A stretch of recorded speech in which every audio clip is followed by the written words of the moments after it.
પાયલગોટીના માર્યાના આરોપ વચ્ચે ગરમાઈ રાજનીતિ। ભાજપના મુખ્ય મીડિયા કન્વીનરના કોંગ્રેસ અને આપ પર પ્રહાર।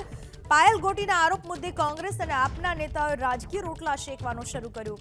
સરકારે પાયલબેનના મેડિકલ ચેકઅપ માટે ઘરે ટીમ મોકલી। પાયલબેન ગોટી ઘરે મેડિકલ તપાસ કરાવવાનો ઇનકાર કર્યો।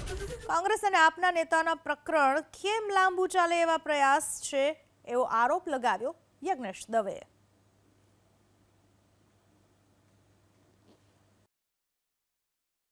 આ દીકરીએ કોર્ટની અંદર ક્યારે પણ એવું કહ્યું નથી કે મને પોલીસ દ્વારા દમન કરવામાં આવ્યું છે।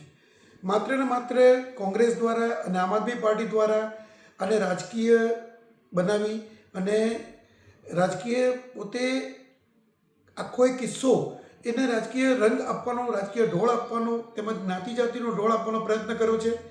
હજી પણ ભારતીય જનતા પાર્ટી તરફથી એ કહેવામાં આવે છે કે દીકરી એ પાટીદારની હોય, દલિતની હોય કે બ્રાહ્મણની હોય, મારા ગુજરાતની દીકરી છે।